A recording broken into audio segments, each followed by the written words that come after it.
संसद में पेश किया जाएगा। तो वहीं वन नेशन वन इलेक्शन पर सांसद सीपी जोशी ने बयान दिया है।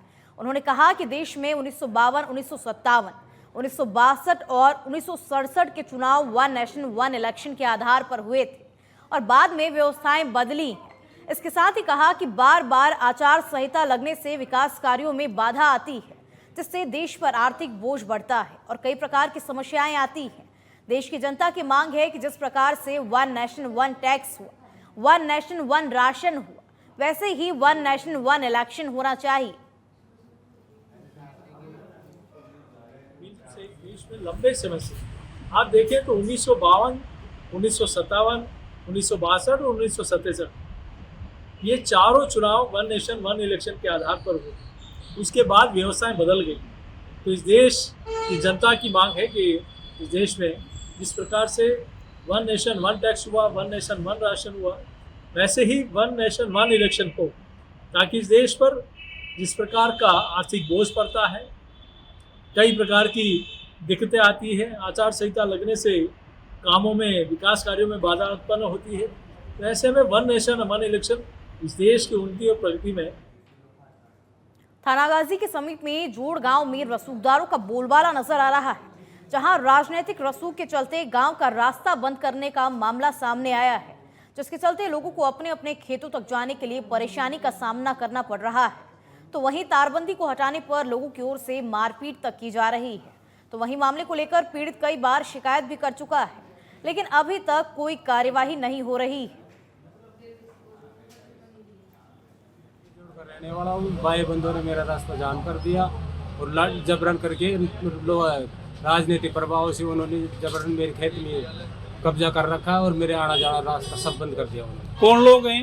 ये मेरे भाई बंद है, जय किशन, राम स्वरूप, सीताराम, किशोर, ये इन लोगों ने हमारे को बंद कर दिया, जबरन गाड़ी को लोचोर करते हैं। और अब झुंझुनू के नवलगढ़ से खबर है। नवलगढ़ झाझड़ मार्ग पर लोगों ने जाम लगा दिया। जाम लगाने से सड़क पर वाहनों की लंबी कतार लग गई। और आपको बता दें कि गंदे पानी की निकासी का समाधान नहीं होने पर लोगों में आक्रोश पैदा हो गया। नालियों की टूटने से घरों तक में गंदा पानी घुस रहा है। सड़क निर्माण कार्य के दौरान नालियां टूट गई थी। और आपको बता दें कि जाम लगने की सूचना पर नवलगढ़ पुलिस मौके पर पहुंची और पुलिस ने महिलाओं से समझाइश की।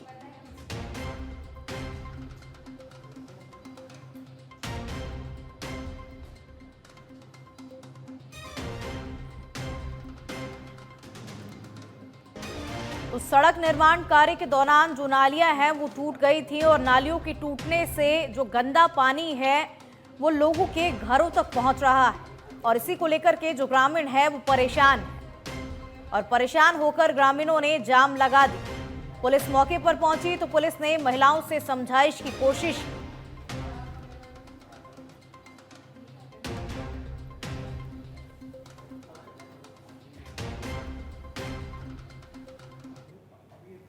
झुंझुनू में कर्म भूमि से जन्मभूमि अभियान के तहत प्रभारी मंत्री ने रेन वाटर हार्वेस्टिंग योजना का शिलान्यास किया। इस कार्यक्रम में अतिथियों का दुपट्टा पहनाकर माल्यार्पण कर स्वागत किया गया। इसके बाद अतिथियों को राम मंदिर अयोध्या के स्मृति चिन्ह भेंट किए गए।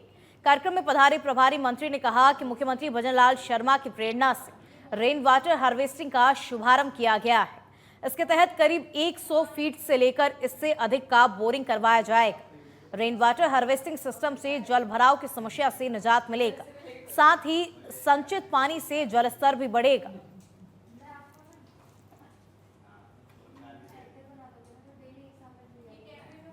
झुंझुनू शहर में बारिश के समय में पानी की भराव क्षमता के कारण शहर के प्रमुख चौराहे पर पानी बढ़ जाता है। लोगों को बड़ी आने जाने में दिक्कत रहती है बारिश के समय में। इस बार भी हमने देखा बहुत दिक्कत हुई, इसलिए हमारे जिला प्रशासन के सहयोग से और हमारे माननीय विधायक राजेंद्र भामू जी के सहयोग से और हमारे जो प्रवासी हैं कैलाश जी हकीम साहब हैं, दिनेश जी राजपुरोहित हैं और नगर परिषद के सहयोग से हमने प्रायोगिक तौर पर पायलट प्रोजेक्ट के रूप में रेन वाटर हार्वेस्टिंग सिस्टम का यहाँ सुपुर्द किया है। शहर में ऐसी जगह पे जहाँ पानी ज़्यादा बढ़ता है वहाँ 70 से 80 फीट की बोर करके उसमें कैसिंग पाइप उतार करके ऊपर चैम्बर बनाकर पानी जो भरता है और जो बहकर चला जाता है उसको संचित करने के लिए यहाँ जो धरती के अंदर चला जाएगा, ज़मीन के अंदर चला जाएगा, जिससे पानी का जलस्तर भी बढ़ेगा और पानी की भराव क्षमता से भी समस्या से निजात मिलेगी।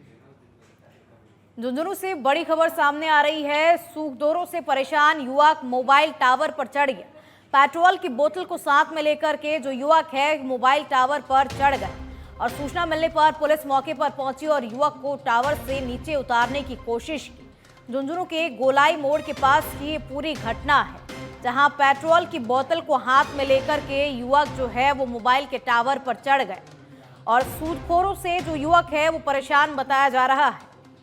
इसलिए हाथ में पेट्रोल की बोतल लेकर के वो मोबाइल के टावर पर चढ़ गए और पुलिस मौके पर पहुंची और उसे समझाइश की कोशिश की गई।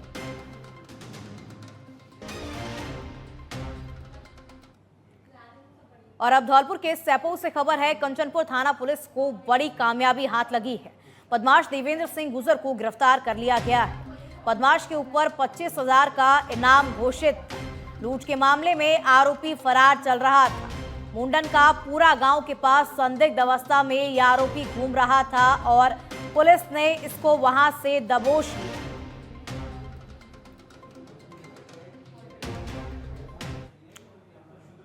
खबर अनूपगढ़ के रायसिंह नगर से है, जहां 12 टीके गांव के स्कूल में कार्यरत महिला शिक्षक को तेज रफ्तार कार ने टक्कर मार दी, जिससे महिला की मौके पर ही मौत हो गई। घटना के बाद आक्रोशित ग्रामीणों ने मामले को लेकर नेशनल हाईवे 911 पर जाम लगाकर धरना शुरू कर दिया, जिससे हाईवे पर लंबा जाम लग गया। सूचना मिलने पर एसडीएम सुभाष चौधरी और पुलिस राब्ता मौके पर पहुंचा और ग्रामीणों से समझाइश कर धरना स्थगित करवाया गया।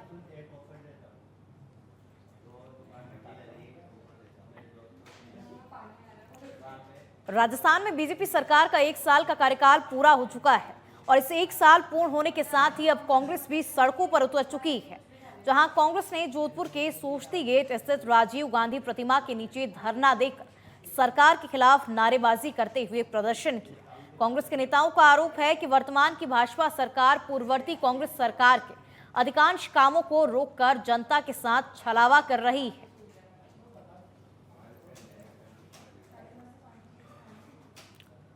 अजमेर के पुष्कर में भारतीय परिवहन मजदूर महासंघ के तत्वाधान में 2 दिवसीय अधिवेशन का आयोजित किया गया, जहां मुख्य अतिथि के रूप में डिप्टी सीएम प्रेमचंद बैरवा पहुंचे। वहीं कार्यक्रम में भाजपा मंडल अध्यक्ष पीएन भाटी और भाजपा नेता कमल पाठक ने डिप्टी सीएम का जोरदार स्वागत किया। राजस्थान में फूड सेफ्टी ऑफिसर के परिणाम को निकले 6 महीने से ज्यादा का समय हो गया है, लेकिन दूसरे विभागों से डेपुटेशन पर लगे कर्मचारी अपना पद छोड़ना ही नहीं चाहते हैं। इसलिए अब ये पूरा मामला कोर्ट में चला गया है। मामले को लेकर 18 दिसंबर को कोर्ट में सुनवाई होनी है। सरकार से मजबूत भैरवी की मांग को लेकर आज सेलेक्टेड फूड सेफ्टी ऑफिसर मोती डूंगरी गणेश जी मंदिर पहुंचे। इस दौरान हनुमान किस के नेतृत्व में दंडावती लगाते हुए गणेश जी मंदिर में मजबूत पैरवी की मांग को लेकर के प्रार्थना की।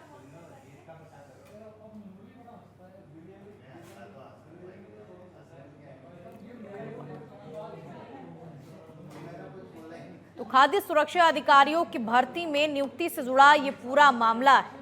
6 महीने बाद भी जब उनको नियुक्ति नहीं मिली तो उन्होंने ये तरीका अपनाया है कि दंडवत होकर के वो मोती डूंगरी स्थित गणेश मंदिर पहुंचे।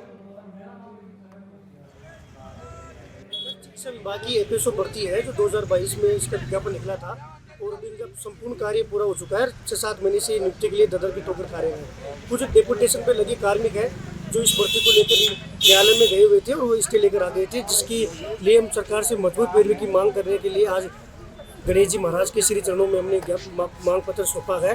सर पूरा ही फर्क पड़ रहा है डेपुटेशन वालों की वजह से, क्योंकि वो बेवजह से न्यायालय में जा करके इस भर्ती को हटा रहे हैं, जिसकी वजह से हम लोग सभी मेंटली परेशान है, हमारा परिवार भी परेशान है और हम डेली यही सोचते हैं हमें कब नियुक्ति मिले।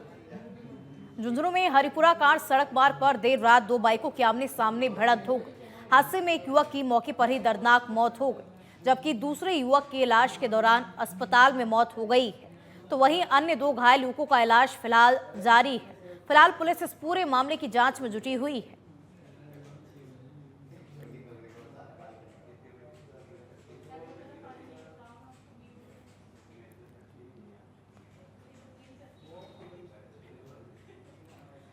झुंझुनू में उपराष्ट्रपति जगदीप धनखड़ के खिलाफ राज्यसभा में अविश्वास प्रस्ताव लाने के विरोध में उनके पैतृक गांव किठाना में ग्रामीणों ने जमकर नारेबाजी कर विरोध प्रदर्शन किया। ग्राम पंचायत भवन के सामने सरपंच सुमिता धनखड़ के नेतृत्व में ग्रामीणों ने नारेबाजी की। ग्रामीणों ने कहा कि कांग्रेस हमेशा से ही किसान विरोधी पार्टी रही है। कांग्रेस ने अगर अविश्वास प्रस्ताव को वापस नहीं लिया तो उनके खिलाफ इस आंदोलन को तेज किया जाएगा। वहीं हिरेंद्र धनखड़ ने बताया कि कांग्रेस को एक किसान के बेटे के सर्वोच्च पद पर पहुंचना रास नहीं आ रहा है। हमारे देश में उपराष्ट्रपति जी के पद पे जो किसान का बेटा विराजमान है, उनके इस किसान के बेटे को उपराष्ट्रपति बनाने के कारण कांग्रेस पार्टी बड़ी परेशान है, जो उनके खिलाफ अविश्वास प्रस्ताव लाना चाह रही है। कांग्रेस पार्टी कभी नहीं चाहती कि किसान का बेटा इतने बड़े सर्वोच्च पद पे जाए, तो हम इस कांग्रेस पार्टी की पूर्णतः प्रशंसा करते हैं कि ये कांग्रेस पार्टी ने बहुत गलत। तकनीकी शिक्षा विभाग शासन सचिव अपने 2 दिवसीय दौरे के तहत जिला अस्पताल पहुंची, जहां उन्होंने मेडिकल कॉलेज, जिला अस्पताल, एसबीपी कॉलेज और पीएम श्री महात्मा गांधी स्कूल का निरीक्षण किया। वहीं व्यवसायों का जायजा लेते हुए आवश्यक दिशा निर्देश दिए गए। वहीं सचिव ने डॉक्टरों के परामर्श कक्ष और ऑर्थोपेडिक्स वार्ड, बच्चों के वार्ड, एनएसयूआई दवा काउंटर और निःशुल्क जांच केंद्र का भी निरीक्षण किया। इसके साथ ही सचिव शहर के पीएम श्री महात्मा गांधी स्कूल पहुंची, जहां उन्होंने स्कूल का निरीक्षण कर बच्चों के पोषाहार के लिए बन रहे दूध की जांच करने के बाद मौजूदा बच्चों के साथ में संवाद किया। बिल्कुल, इसका आपने ये बात ध्यान में लाई, तो इसको भी नेसेसरी इसमें डायरेक्शंस दिए जाएंगे। साथ ही अगर और भी जो रिक्त है उनमें विद्या संबल से हम नया स्टाफ रख सकते हैं, उसके लिए भी निर्देश किया गया है। किस तरह से साफ सफाई बेहतर की जाए और जो माइनर रिपेयर संभव है उसको करके इस कॉलेज को और बेहतर बना सके, हम सब मिलकर इसका प्रयास करें।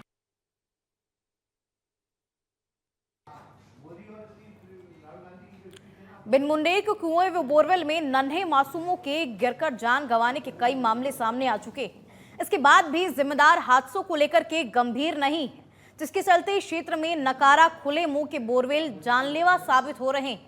जमवा रामगढ़ पंचायत समिति अधीनस्थ राहोरी ग्राम पंचायत के मालियों की ढाणी के पास जलदाय विभाग की ओर से खोदा गया 8 इंच का चौड़ा व करीब 500 फीट गहरा बोरवेल पानी सूखने के बाद कई सालों से खुला हुआ है।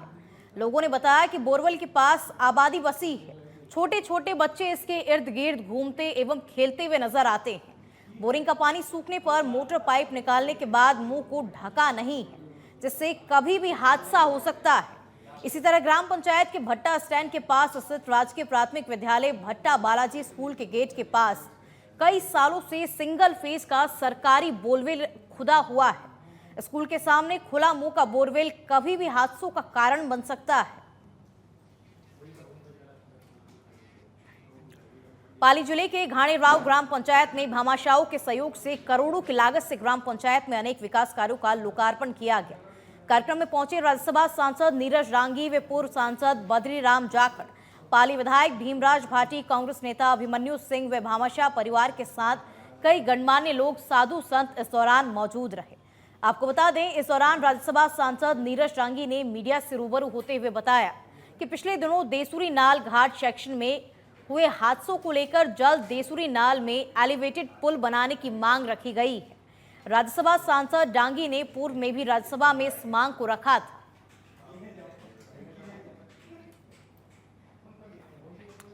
अब खबर पाली के सुमेरपुर से है, जहां एक कार ने मोटरसाइकिल सवार को चपेट में ले लिया। इस हादसे में मोटरसाइकिल सवार की मौके पर ही मौत हो गई, जबकि दूसरा युवक गंभीर रूप से घायल हो गया। वहीं मामले की सूचना पर पुलिस मौके पर पहुंची, जहां एम्बुलेंस की सहायता से घायल को अस्पताल लाया गया। घायल युवक का फिलहाल इलाज जारी है। वहीं घटना की सूचना मिलने पर परिजन भी अस्पताल पहुंचे और पुलिस ने मृतक के शव को अस्पताल की मोर्चरी में रखवाया है। फिलहाल पुलिस इस पूरे मामले की जांच कर रही है। और अब बूंदी के केशवराय पाटन से खबर है, जहां ओवरब्रिज निर्माण कार्य में अंडरपास को बंद कर दिया गया है, जिससे वार्ड वासियों और ग्रामीणों ने पीडब्ल्यूडी अधिकारियों प्रशासन के खिलाफ विरोध जताया है। आपको बता दें कि ओवरब्रिज के नाम पर सिर्फ और सिर्फ प्रशासन की मनमानी का आरोप लगाया जा रहा है। तो केशवराय पाटन से ये खबर आप देख रहे हैं। बिरला साहब के ऑफिस में पीडब्ल्यूडी के अधिकारियों ने अंडरपास बंद कर दिया है, जबकि बिरला साहब के ऑफिस में पीडब्ल्यूडी के सारे अधिकारियों से वार्ता हुई थी उन्होंने कहा था कि निकलने के लिए अल्टरनेट रास्ता दिया जाएगा। जब तक रास्ता नहीं होगा तब तक अंडरपास को बंद नहीं करेंगे और कॉलोनी वासियों को और आने जाने वालों को काफ़ी परेशानी का सामना हो रहा है। अभी बच्चों के एग्ज़ाम चालू हो गए हैं। जो सर्विस रोड इन्होंने चालू किया है उस पर 2-2 घंटे तक जाम लगा रहता है। आने जाने वाले कर्मचारियों को और कॉलोनी वासियों को, बच्चों को काफ़ी परेशानी का सामना करना पड़ रहा है। जब तक अल्टरनेट रास्ता चालू नहीं किया जाएगा तब तक काम बंद रखा जाएगा। ये काम तभी स्टार्ट करेंगे जब निकलने वालों के लिए। कोटपुतली शहर में प्रशासन की लापरवाही वाहन चालकों और लोगों पर भारी पड़ रही है।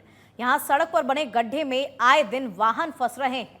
जलदाय विभाग की पाइपलाइन क्षतिग्रस्त होने से बड़े गड्ढे में स्कूली बच्चों से भरी बस फंस गई है।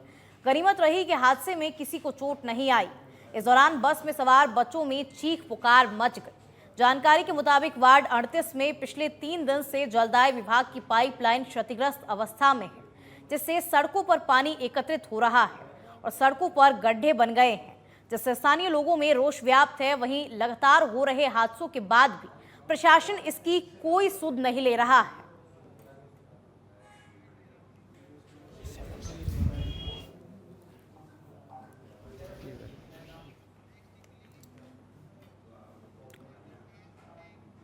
और अब खबर कोटपुतली से है, जहां पंचायत समिति की महिला पूर्व प्रधान ने कई पुलिसकर्मियों पर घर में घुसकर मारपीट करने और सोने चांदी के जेवरात चोरी के साथ ही करीब 10 लाख रुपए की लूट करने के गंभीर आरोप लगाए हैं।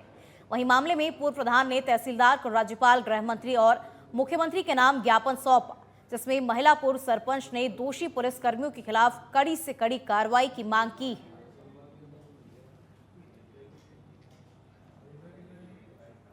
और जैसलमेर से बड़ी खबर, जहां भीषण सड़क हादसे में युवक की मौके पर ही मौत हो गई। 2 एसयूवी गाड़ियों के बीच में बाइक सवार आया, जिससे उसकी मौके पर ही मौत हो गई। बाइक सवार मुश्ताक खान की मौके पर दर्दनाक मौत हुई। कनोई और समगांव के बीच हादसे का बाइक सवार शिकार हो गया। पुलिस ने मृतक के शव को जिला अस्पताल के मोर्चरी में रखवाया है। भीषण सड़क हादसे में युवक की मौके पर ही मौत हो गई और 2 एसयूवी गाड़ियों के बीच में युवक इस हादसे का शिकार हो गया।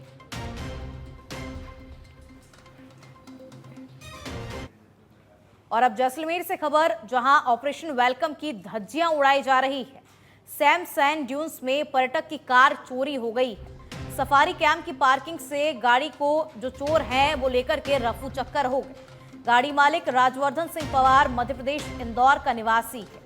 12 दिसंबर की शाम अपने परिवार के साथ वो जैसलमेर भ्रमण करने के लिए आया हुआ था और रिसोर्ट की पार्किंग में उसने गाड़ी को पार्क किया था। आपको बता दें, पुलिस ने इस पूरे मामले पर फिलहाल जांच की है और 24 घंटे से अधिक का समय बीत गया है, लेकिन अभी तक पुलिस के हाथ कोई सुराग नहीं लगा है।